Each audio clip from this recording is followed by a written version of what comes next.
You guys ready for another edition of the reality of real estate with Jem and Mark? Got a good one for you guys tonight. Hello, guys. Big show tonight. Big show. One of the most important steps of buying a home, the private home inspection. So I want you guys to take out your pens and your notepads because we're going to have a real live home inspector joining us tonight. So first I'm going to start bringing people in. I'm going to bring in DeAnthony. We're going to have a lot of fun tonight.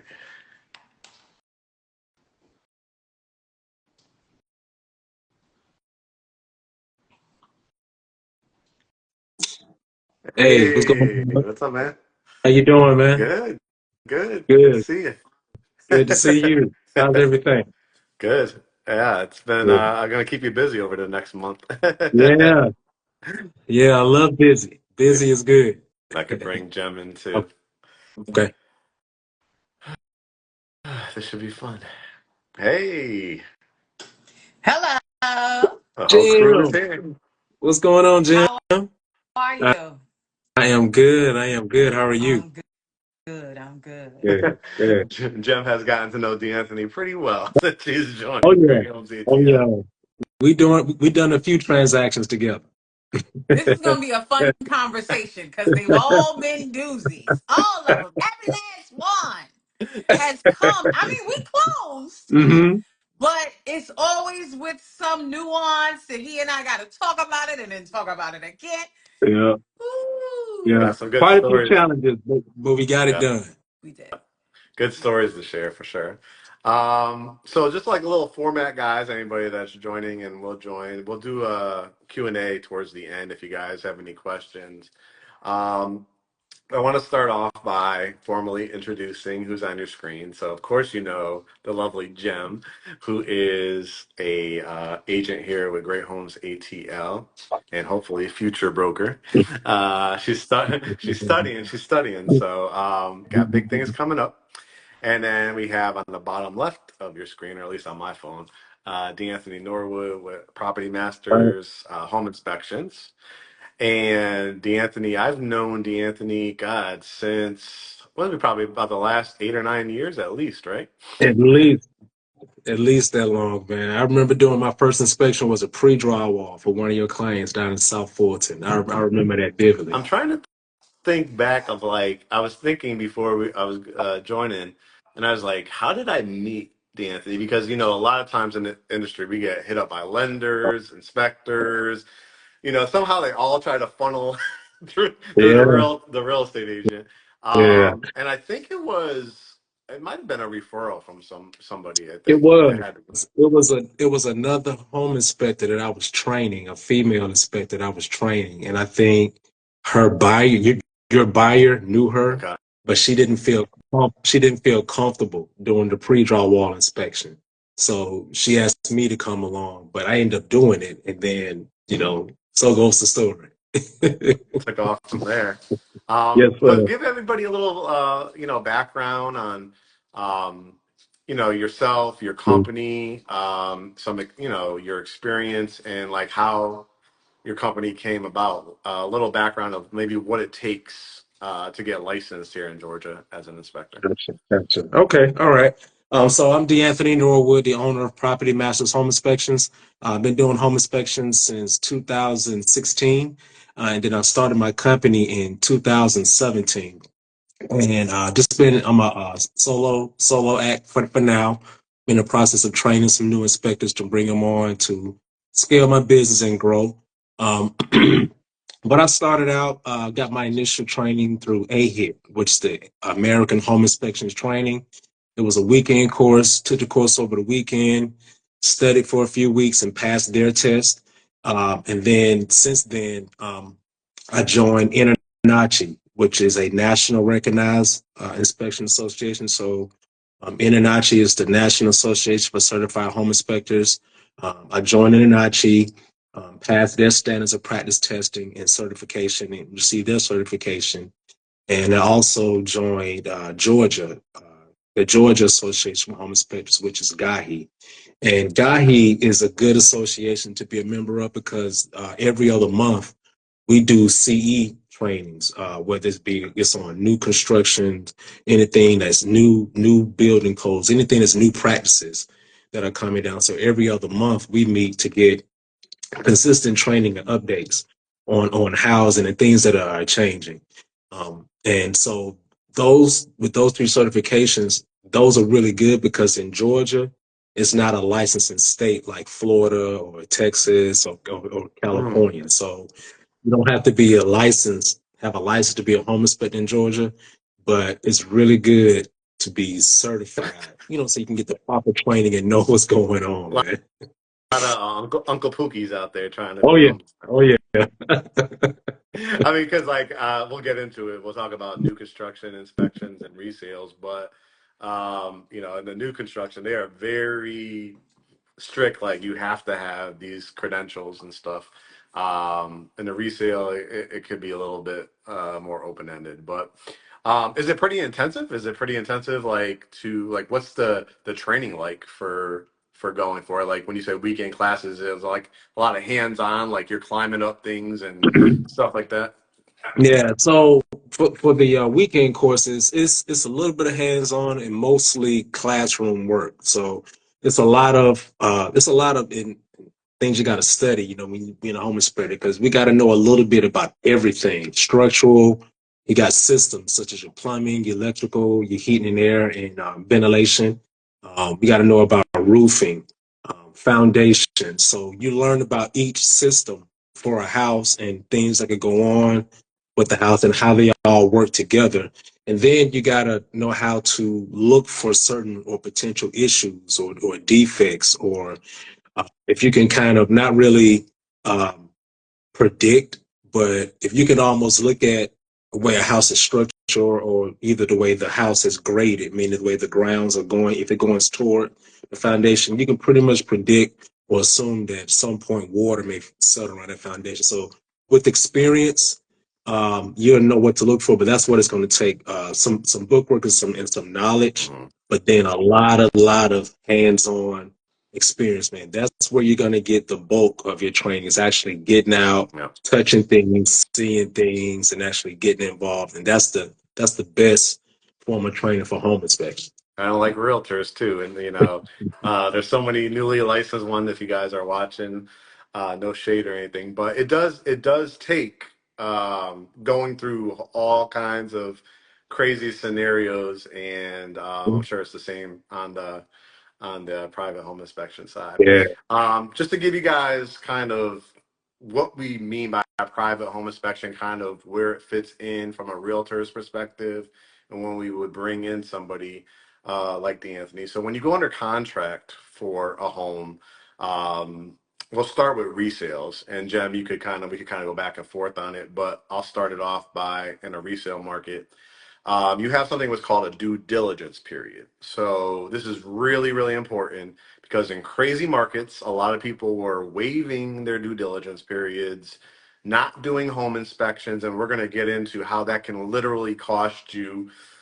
We'll talk a little bit, in a range, DeAnthony, of what people can expect to pay for it. But whatever his number is, trust me, it's worth it tenfold, maybe even 100-fold in some of these scenarios. But we negotiate on your behalf. We get an accepted contract. Typically, due diligence periods I've seen as low in a hot market, 0 to 3 days. And in a regular market, it could be pretty much 7, even up to 10 days, depending on, again, market conditions. And in that period of time, that's when you are going to literally do your due diligence. And one part of that is hiring a home inspector, which DeAnthony is. And why relationships matter is because if we have a very short or aggressive time period for due diligence, because of the relationship we have with DeAnthony, you could say, hey, hopefully you're not on vacation, but we need this done in like 72 hours. Yeah. So can you help us out? And he's had to do it a couple times. I think he had to do that in the Conyers house where we had to pull it in a little bit faster.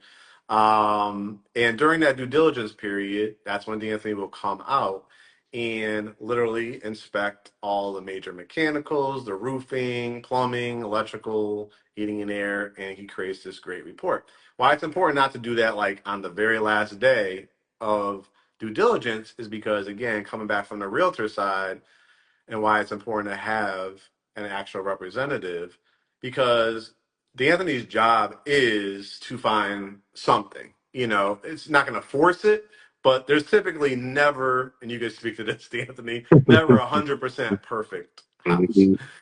It's made by humans. It goes through elements. Mechanicals are involved, all that kind of stuff.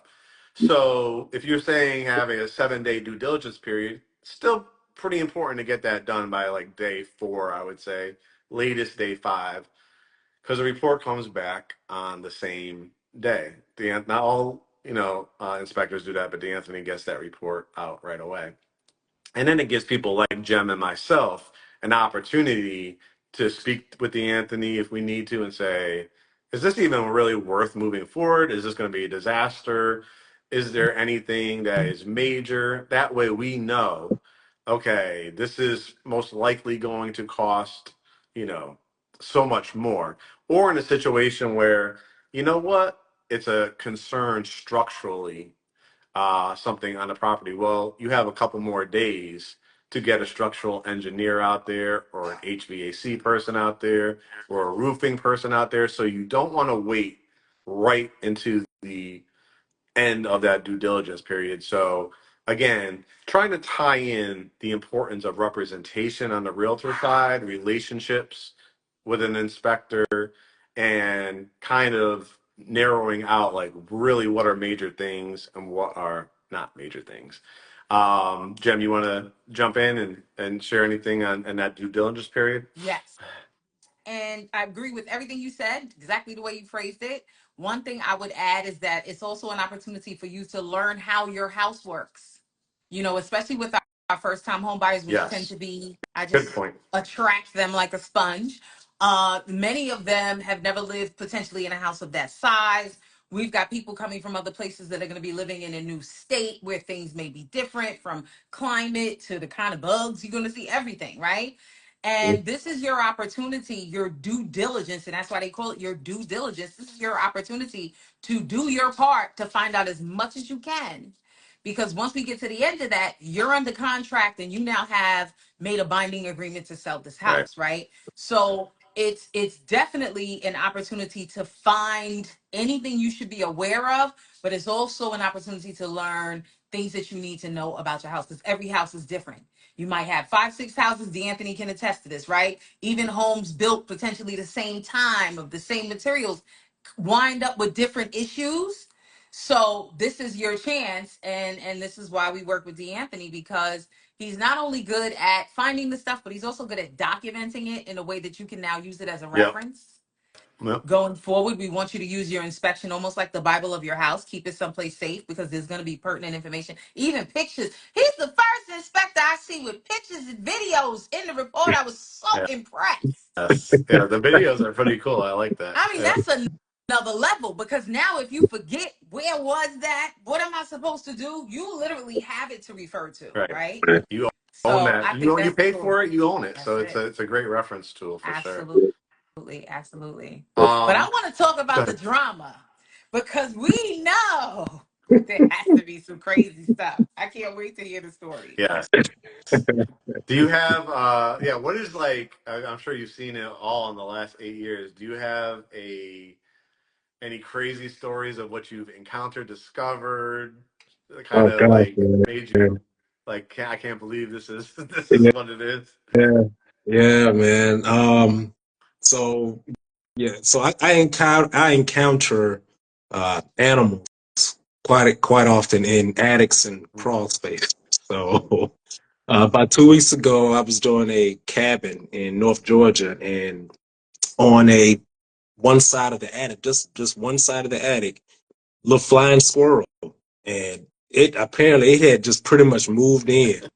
It had droppings over that entire Ooh. side of that attic, man. And yeah, it's I see things like that. I've come across bats. You know, you walk around in the attic and it's kind of dark, and then you walk and you turn this corner and you shine your flashlight and you see this little bat and or a few bats, and it's like, oh my gosh. So I've run into bats. Um, I've run into raccoons in crawl spaces, and so Have you ever I been didn't attacked? actually. Like, been attacked by any of these things? No, no, no, Thank no. God. So I haven't like seen the actual raccoon, but I've saw like the mounds of feces that they leave Okay. in there, and when they have, and sometimes when you're in crawl spaces, if you look in there, if you see a lot of insulation that's kind of hanging and pulled down because they like the nest, Yeah. a lot of times that's a telltale sign. There's some type of rodent activity going on in the I crawl got a spaces. So that, question. what's up? What's your Most of the question? time, when you come across an infestation, would you agree that you usually can smell it before you see it and even know what it is? Do you, on that end where you were with the squirrels, could you smell it before you got up there and saw what was up there? No, no, not at all. Not at all. I was just, walking around in the attic, doing my thing, do what I do, looking and checking and everything, inspecting everything. And I get to that one little side, just one little corner. I guess that's like I said, that's where he pretty much made his stake in the attic. And yeah, it was all there. But It see, was you all see there. why that's so important, because if you hadn't Mhm, gone up there and been as thorough and looked, mhm. who knows how long it could have been? He probably would have invited his friends, had a couple of kids. You know what I mean? Gathered. Right, It's a whole right, family. You know what I'm saying? Yeah. right. And it So it's does. just that's why I asked. Yeah, yeah, and it doesn't matter the type of house, man. I've seen this in $3 million houses. I've seen this in $100,000 houses. It doesn't matter. It's a structure, it's a home, and if there's a smidgen or a small little space that these rodents and pests can get into, they're gonna find it and go in. And it's our job to find it.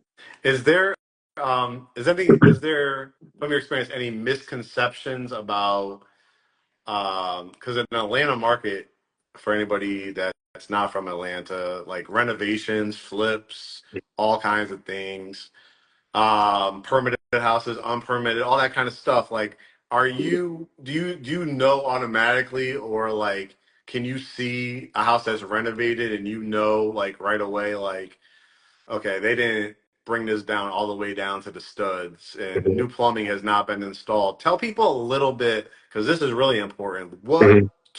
What tools are accessible to you? Look in front of the walls, behind the walls, all kinds of stuff. Okay, all right. Home renovations, man. A lot. I come across that a lot. So. Just a couple of suggestions. For one, if you're looking at a renovated house, one of the first things I would recommend you do is make sure that the person who's selling that home, whatever contractors they use, that they pull permits for those renovations. And the reason being is when you pull a permit, that allows the county to come in and inspect the renovations as it's Yeah. going on. And that just ensures that those renovations are being done up to code. We Yeah. as home inspectors are not code inspectors, so we don't inspect for code per se, but certain things like if you're going to alter walls, you're going to remove walls, if you're going to add plumbing, electrical, those things require permits. If you're going to add a room, those things require permits. So make sure that you make sure that those contractors or the seller of that home that's being renovated, that they pull permits. Now, us as home inspectors, yeah, with the experience I have, I can walk in a room and if walls are shifting, walls are unleveled, light fixtures are out of place, or outlets are out of place, or anything like that, yeah, I could pretty much tell, like, yeah, they didn't get this permit or something is not done right. Right. Um, Sometimes, if especially with additions, I've come across a lot of homes that had additions to them. They're not when the homes are added, they're not properly sealed. So you see like leaks coming in if they're not properly added and properly sealed from the exterior. I've seen where floors are shifting if they're not properly installed. The flooring system is not properly installed. I've seen where also seen this in new construction where the ventilation is in reverse. So you have your supply vents which blows your air out for you to get your cool air or your heat. Sometimes it's reversed, and then you have your your return vents which pulls in the air. Sometimes I've seen it where they've been reversed. The return vent is blowing out air, and the supply is pulling in air. So And is that it's something you that would have to be a pre-drywall inspection for you to see that, or you could see that either way? I can see that after it's done. I can see that after it's done because I use the thermometer to tell how, if it's supposed to be cool air, thermometer to tell me. I can shoot my thermometer at the register to see how cool it is. If it's supposed Wait, to be real cool, talk. For the people tuned in, he's like Inspector Gadget. You should see All the tools. between the drone and the guns and the tablet oh wait.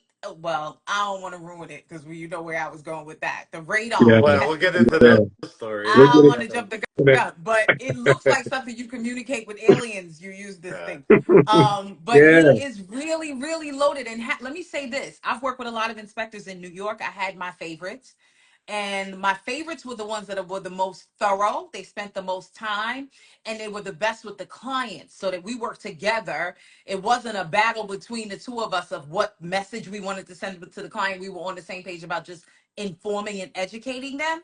But one of the things I love the most about DeAnthony is because I can tell that he's up on the latest. In other words, 10 years ago, they weren't using drones to look at a roof. Yeah. There was only but so much you can see about a roof, depending on the pitch. Can't get up on top of it. So you only can look from the underside.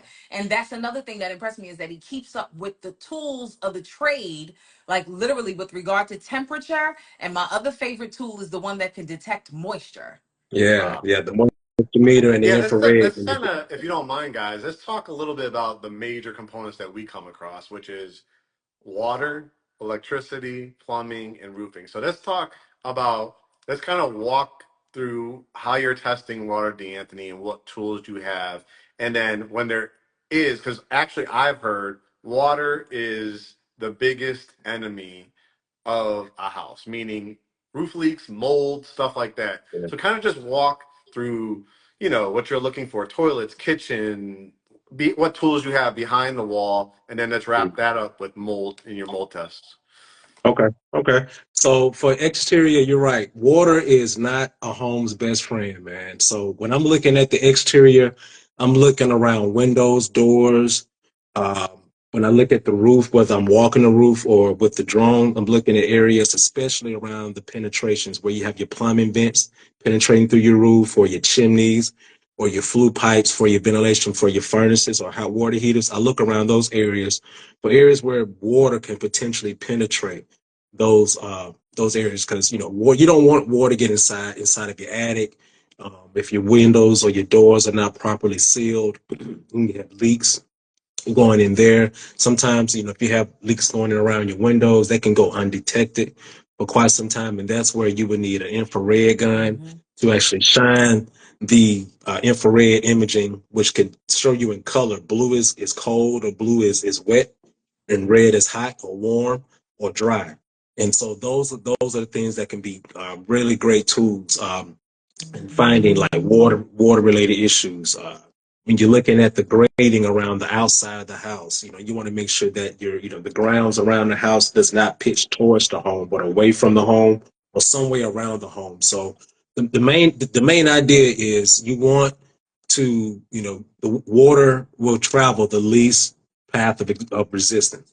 So the idea is you want to do things on your home on the exterior to just give the water somewhere else to go. Could put flashing around your windows or your doors to allow the water to flow away from your windows or doors instead of penetrating through the doors. Put in some drainage systems around your homes to give the water somewhere else to go. Yeah. When I go on the inside, when I go into the attics, one of the things that I like to do is I turn out the lights in the attic and just make it completely dark. And I just look around to see if I see any light. I just did a $3 million house yesterday in the attic, and it was just a little bit of a light shining through where the plumbing vent went through, and the light was coming through that plumbing vent and onto the attic and onto the insulation in the attic. And if light is coming through, that means water can get through. Wow. Absolutely, absolutely. Wow. A So, $3 million house. So, $3 million house. right. yeah, Wow. yes, Now, if water does get in, the next topic is mold. yeah. And mold can be very, very dangerous, guys. People with asthma, older people. Um, it, what would you say it looks like so people could kind of visualize what mold looks like? And then what is the remediation to get rid of it? Right. Okay, so mold, it the way it grows is it grows the fastest in unventilated areas where water and moisture is going. So in particular, like your attic, if you're in an attic space, your bathroom vents. Sometimes a lot of these older houses, the vents do not extend through the exterior of the home, so that that moisture can be pulled out outside the home. They just leave them inside the attic. That was just standard builder's practice during that time, but things like that can grow over time. And so to get rid of that, you would need a mold remediation company. That could mean, they could, if it's depending on the severity of the mold, it can be just bleached and cleaned really well and then mitigated, maybe replacing the insulation. If it's something that's on a roof deck and that particular roof decking can be replaced depending on how damaged it is, under kitchen sinks and bathroom sinks, things like that. um, those items can be taken care of. The first thing you need to do is find the source of where the water is coming from. You stop that first, then you do the cleanup and the mitigation. Um, Prior to the mitigation and cleanup, you can do what I also offer is the air quality and mold testing services, where I come in and I test your houses for any spores or particulates that's floating around in the house. So I take 3 samples of the home, 1 sample outside, 2 samples on the interior, and I take those samples and I take them to a local lab in Stone Mountain, and within 24 hours they give you a report, and it's a very exhaustive, detailed report, and it lists every single spore, every single particulate that you have floating around in your house. I'm talking about pet hair, human hair, fingernails, any type of spores that are floating around in your house, water-related mold uh, spores or particulate. It tells you what's in the house and how much is in the house. And also it compares to what's around the house outside and how much is getting inside of your home. And that's a good indicator of how well your windows are functioning, and also how well your filters on your furnaces and your air handler is functioning as well. And it's just a really good general information for anyone that has.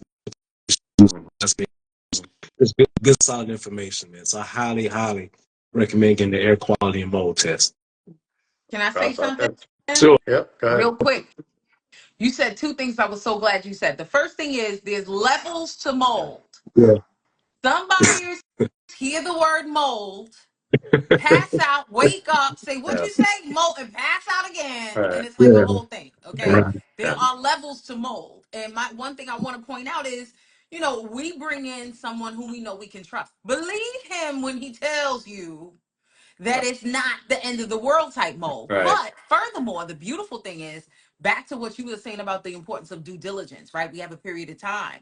Not necessarily the more time, the better. We don't want to drag this out, but we need a couple of days, because think about it. If he comes and does that initial inspection, we just had this, and something sparks his interest that he thinks could be, that gives us time for him to come back and do the extra test. Right. If we've Correct. only given ourselves a day, we Right. don't have the time, for one thing, for him to set up the equipment, come back and do the test, but wait for the results. So that's another reason we have to try to negotiate. And that's one of the roles that we play, is when we first see the house, before we've even made an offer, try to think about, how much time am I really going to Yeah. need at this house to make sure that my client feels confident to move forward with the contract process.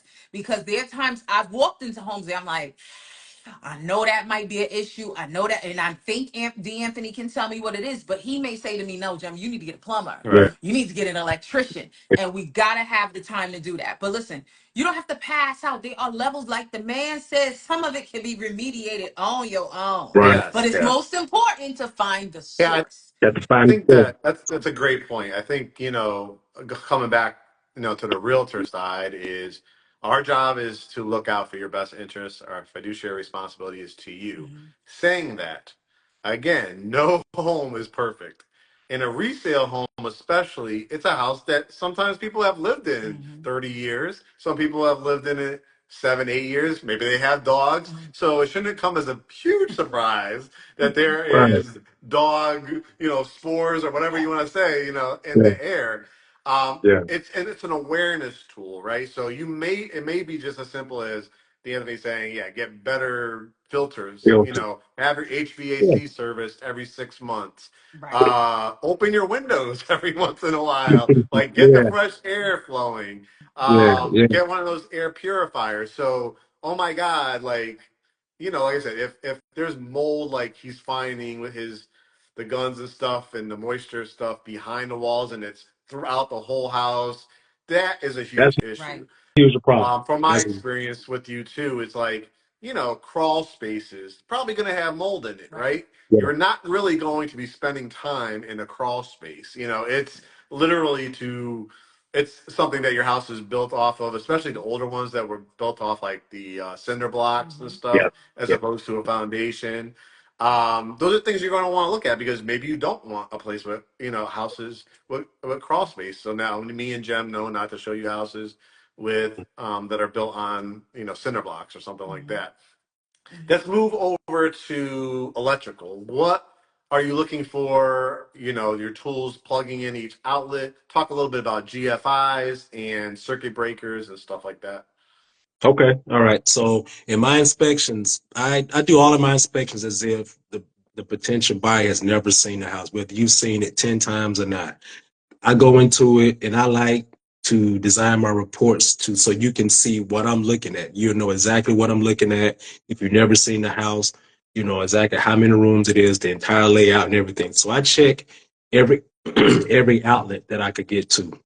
I'm testing every outlet, even if it's just a two-prong outlet without the third piece for the grounding. I have a tool to test just the two-prong outlets. I test dryer outlets where accessible. I test stove outlets if they're accessible. And I'm just checking for making sure that they're functioning properly. I'm making sure that they're wired properly. A lot of times you have the wires where they just reversed during the installation. My devices can tell you if they're reversed. My device can also tell me if the wire or the outlet is not grounded, meaning if there's a potential problem where lightning or something strikes on that outlet, if it's not grounded, meaning it won't send that extra surge of power somewhere, it's going to be right there outlet and it could shock you. So I make sure that the outlets are properly grounded. Whenever you have an outlet that's installed next to a sink, like in a bathroom or a kitchen, I make sure that they have GFCI uh, safety protection feature on it. GFCI stands for ground fault circuit interference, and it's a safety feature. So if you have an outlet in your bathroom, you have your blow dryer going, you have a hot curling iron going at the same time, and one of those items, may happen to fall into a sink. The GFCI feature is going to cut the power off to that outlet instantly, which will save you and protect you from being shocked if you put your hands in that water or if you touch that particular item. So I test for those items.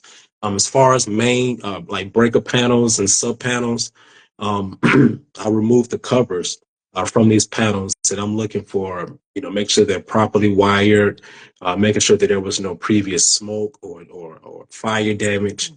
to those electrical wire. Make sure there aren't any 10 to 2-man tail of wiring going on in there, jamming wires into one breaker or jamming wires into one circuit, especially if I see a house that usually something, if they added like a hot tub or a sauna or something like that, Mhm. you're going to need power. And if you don't have enough room in those panels, you're going to need a sub Mm. panel. But some people don't always do sub panels. They'll just find a breaker. Oh, and I'll just jam this wire for this sauna or this hot tub into their breaker. And that's a no-no because it wasn't built for more than one wire. Mhm. So I look for things like that, inconsistencies like such as mismatched breakers in your main panel. You want everything to match. If this is a square D or a General Electric panel, you want to see square D or General Electric breakers. Mhm. Um, and so those are the main things I look for. Make sure they're working properly. Make sure the outlets are not loose. Sometimes I've come across resale homes, on the exterior of the house, the outlet box where the outlets that houses the actual outlet is, you can slide it away from the home. It's very loose. wires exposed. So those are potentially like, safety hazards. Any wires that are just wide open and live, I can test to see if it's a live wire. That's a danger. So I call those items out. So anything that can be a safety hazard or a costly project for you, that's what I'm looking for as far as the electrical piece of the inspection. Gotcha. All right, Yeah. we got water, electric. You want to talk about your favorite subject, Jim?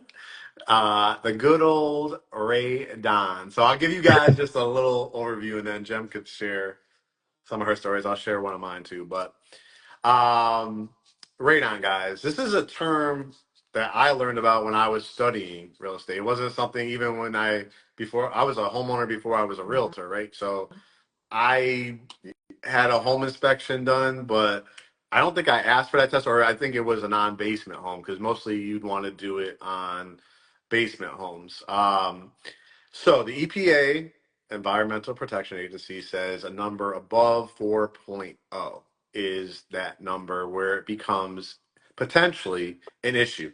Now, in Georgia, we are very, very hilly. We have all these like gas lines and rock lines and stuff like that. It's actually not uncommon. If your house doesn't have radon, there's probably something wrong with it because there are just natural environments when a house is built on a piece of land that's going to have environmental contaminants in it. The question becomes, when does it become dangerous? So the EPA says highly elevated numbers consistently above 4.0 because sometimes they do spike, and Jem could talk about that. Um, but if it's consistently above that 4.0, it could cause cancer. So that's really important. If you're going to spend a lot of time down there, potentially finishing it, or it's a finished basement, nobody wants, your young kids or grandma, like that's going to be staying in the basement as the in-law suite or the grandma suite, to be exposed to that. Now, we'll talk at the end about some mitigations to it, but just a quick story for me is that we actually, Curt and I, built a brand new house. And you guys know our business and our homes in Douglasville, Georgia, and brand new. So you're thinking, okay, this is not going to be an issue. Well, we had DeAnthony do, and we'll talk about the new home construction, how you should do that for inspections. But the number came up above a 4.0 consistently. I think it was like consistent in like the 7 or 8 range or something like that. Yeah. So we had our daughter living with us at the time, and then we did plan on finishing the basement down the line and stuff like that. The good news is, again, because I was a representative on the deal and I had a quality builder, they paid for the radon mitigation system. Just to give you guys what that looks like, it's typically like a tubing. You could Google it, and they basically drill into the foundation of your home, put it in the ground, send it outside of your house, like through the wall, and it's like kind of like think of this big tube kind of gutter on the Like a opposite PVC direction. Instead pipe. of coming down, it goes up. And then you attach this fan system to it so it draws out the radon to keep those levels at a 4.0 or under. I think ours is consistently still right about like 2.2.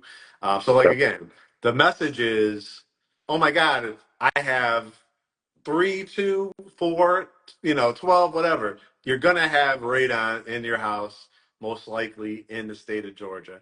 Now, Jem, you have some amazing experiences with it, and I don't think I'm trying to think of a house that has been on a basement that you haven't had the issue. And actually, I think one of the stories you should share. It actually was not even a basement home, wasn't it? A townhouse or condo?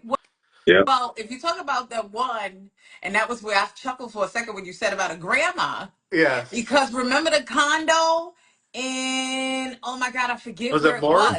Morrow, Georgia? Morrow? Yeah, Morrow, I Morrow, Morrow. think. Georgia. It Yeah. was. It wasn't Yeah. a basement, but it was the ground level, a garden apartment, right? And Morrow isn't too far from Yeah. Mhm. Stone Mountain because there's that distinction too, right? And I had no experience with this, but DeAnthony said, considering the area, the elevation, it would be a good idea. And the property was being purchased for an elderly person to live in, right? It was one of our family members was purchasing or helping a parent to purchase their like retirement space. So it was going to be an elderly person, and the person selling was an old person, okay, who had been living there, right, for like But she's been living 20 with years radon, right? for the longest. This little old lady was living there, right? And her family was assisting her with the sale process. It was a really good transaction in that everybody was on the same page. We all got along. It was right around the holidays. Mhm. Everybody was happy to be just getting it done. So what was so fascinating about that was first and foremost getting an opportunity to see the equipment, because in New York, for one, it's very flat. And two, it's just we have basement apartments, but the terrain for the most part, I guess, is very flat. And so it was just never something in all my years doing real estate, working with different inspectors, just like you, Mark. That section in real estate school say, radon, odorless, tasteless gas, no bueno. Next topic. That was Right. it. Right. There wasn't a long drawn out conversation. It was just like, you don't want this, but there was never a discussion Right. about any specific tests you could do. So I'm watching him bring in this equipment. I'm looking like, what now? And it like I said, it look, you should be able to reach ET with this equipment. And he's explaining how it has to stay there overnight. And of course I'm taking for granted. All right, this is a precaution. You know, this is great to see. We're not gonna have any problem. Yo, I don't remember what the number was, but it was something so significant that there was no chance the client was going to move forward with that transaction. Now, His was main, it consistently high or did it just spike high? Yeah, it was I over don't know. 6. It was averaging like around 6, 6. 6.0. It was It was high a enough. bad situation. Yeah, It was a yeah. situation where the lady who had already moved out, we were happy she had moved out, and there was no way that this lady was moving in with the way it was. What made it so complicated in the end was the fact that, of course, there's an HOA. That's a whole day. Stay tuned. We're gonna do a whole episode on HOAs. Ooh. I think would be a good thing to do. Yeah, yeah. But the buyer's main concern wasn't so much looking for the seller to do anything about it in terms of a remediation system, which, by the way, are surprisingly not expensive. Okay, the cheapest quote I've seen for even a single family home was like $1,600, $1,800. They're not a lot of money. They pretty much run on their own. They don't need a lot of maintenance, so it's not the end of the world when it happens, because there's a way to remediate it. But the buyer wanted to be sure that the HOA would allow it, because remember, now it's a condo. So the building is not 100% yours, right? That unit belongs to you, but not the building. And the mitigation system has to be installed on the building. Right. It was a thing. In the end, it all worked out. But when I tell you the drama that Yes. ensued between That was a delay. And the ironic thing, that customer that you had, I had the same issue when I sold right, them their right, house. So this was the mother's yes. house of Hmm. one And of our DeAnthony clients. did that inspection Yeah. I too. did it out too. Dan's Yeah, gonna find yeah. some great. Hey, Huh? man, that's what I do. Right. But it's really important because again, bringing it back to the real estate agent side of the broker side, is that I want you guys to understand, because we talk all the time. Everybody's always focused. The point of this live is to tell you, everybody's worried about credit scores, down payments, closing costs, everything like that. But they forget about one of the most important elements, the inspection, and any potential things that you're going to have to do, because we talked about there is not 100% perfect house. As DeAnthony said, $3 million house, still issues. Doesn't matter if it's 100,000, 3 million, whatever the case may be. You're gonna have to always budget to improve, maintain, fix, Mhm. repairs, right? So these are the buckets that you guys also have to consider, because again, we work with a lot of first-time home buyers, right? So they're so focused, which importantly they are, say for their down payment and closing costs. But when these things come up, like a radon situation, I've had situations where I've had a really lovely seller say, "Oh my God, absolutely. I wouldn't want somebody to buy my house and it be potential cancer Mhm. issue for somebody. I will absolutely do it. Or I will give you a credit towards your closing costs. I will give you an additional $1,500, $1,600 Mhm. so you can do it after the fact. I will get you an American Home Shield warranty. I will do something." Then there are very, asshole buyers, let's just say it, that are like, now I got like 5 other offers on this house. If you don't want it, the next person will. And so you have to decide. Wait. This is where, Wait, the last deal, which also did close, was a yeah, basement. It was in Douglasville. yeah. And when the listing agent called me back, she was already laughing. When I told her about this, she was like, "What?" And I was like, "Yeah, I'll send you the results." When she spoke to the seller and called me back, and she was laughing. I said, "What's funny?" She said, "Because I tell the seller that this is the case and that you want to negotiate and figure out plans to address this." His response was, "But I feel fine." I've been living here this whole time. I've had it. I feel fine. Like, what do you mean? He was like, if you could see him probably checking his pulse, like, I think I'm good. And she said she had to explain to him, like, that's not going to satisfy the concern No. of your buyer Yes. that you feel fine because, it is what it is. But I remember that was too funny. In the end, it worked out. She got a credit. My buyer got a credit for a remediation system, and it worked out fine. But that's an example of where we need the time Yes. Yeah. to even have that conversation. Mhm. Because think about times where the other agent, the listing agent, doesn't have that direct contact with the seller. Mhm. And it takes days for them to respond to our request to address it one way or another. Mhm. Or homes that are occupied, Yeah. doing the test with there's somebody there. You know what I mean? So there's so many little nuances, but I know that he had no idea. He had been in that home for 8 years and had not a Yeah. clue. Yeah. Okay. Yeah. Most people don't. Most people Yeah, they don't. don't. They don't. Yeah. Yeah, And I it always, doesn't, I and even always, if you are somebody now right out there that owns a home that's on a basement, maybe this is hopefully a learning tool for you because it is a safety concern because it's never too late, never too early, never too late to put in. Some people, it's worth the investment. Maybe the numbers are not high now, but if you haven't yet finished your basement, it Mhm. might be worth like just doing Yeah. it because it's one less thing you'll have to not tear out walls after the fact and stuff like Yeah. that. Right. It might be Yeah. part of your project when you're going to finish a basement. Yeah. Just throw it in. Yeah. Well, So, can we yeah, talk about the cost of the test? How much for the Yeah, test? the okay. test. Yeah, how much is the So, test? the test is $200 for the test. I bring my device in, I leave it in the property for a minimum 48 hours.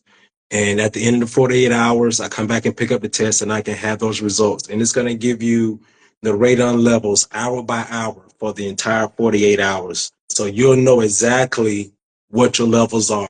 I always usually recommend radon gas testing for anyone that's purchasing a home with a basement or a crawl space, because those areas have more space, more concrete, which will allows the gas to flow a lot more freely.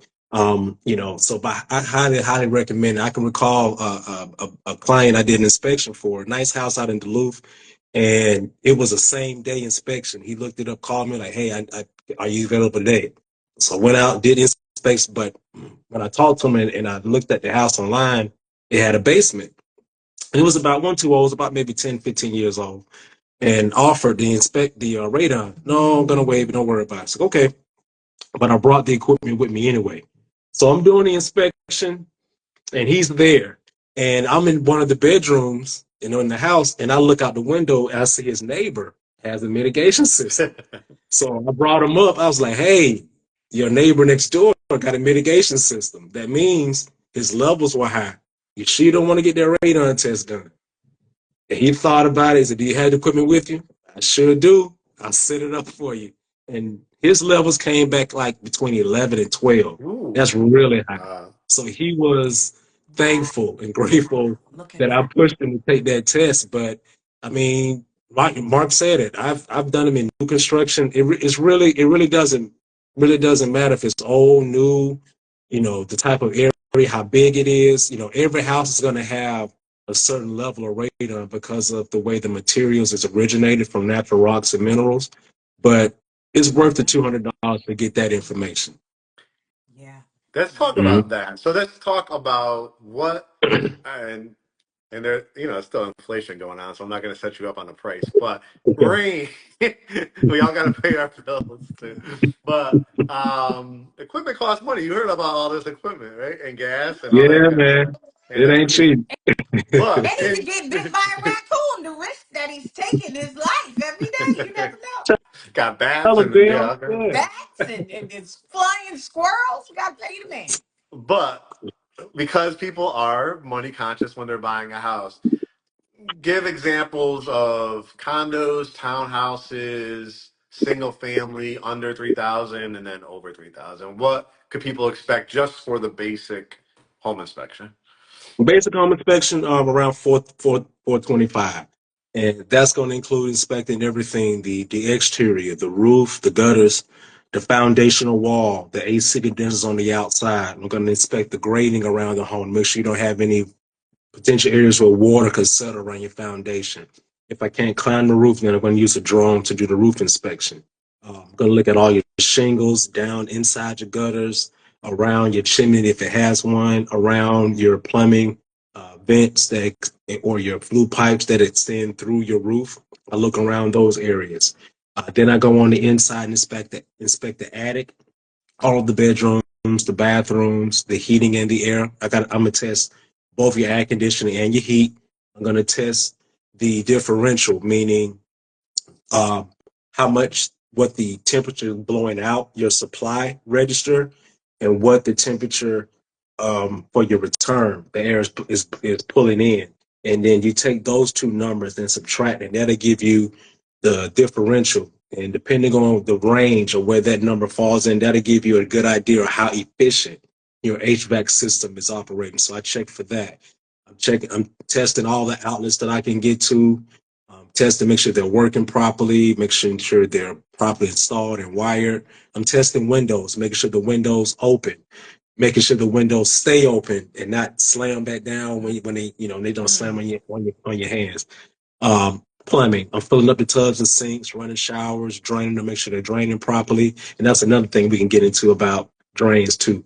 But I test everything, appliances, and then the report is, I give you the age of your mechanicals for your furnace, your AC condensers, your hot water heater. I test for carbon monoxide leaks and gas leaks if you have a gas furnace, a gas hot water heater. So you get a lot of information, It's a lot. videos and pictures, man. So it is worth it. It is worth it. Is And what's that the price difference for condo? I was gonna say, right? like a Yeah. smaller unit. Small, Is there one? yeah. If it depends. If it's super small, like less than 1,000 square feet, 395. Okay. Yeah, Mm-hmm. like sometimes there's like, people have sometimes get studio apartments or Yeah. studio condos or Mm-hmm. one bedrooms or two bedrooms.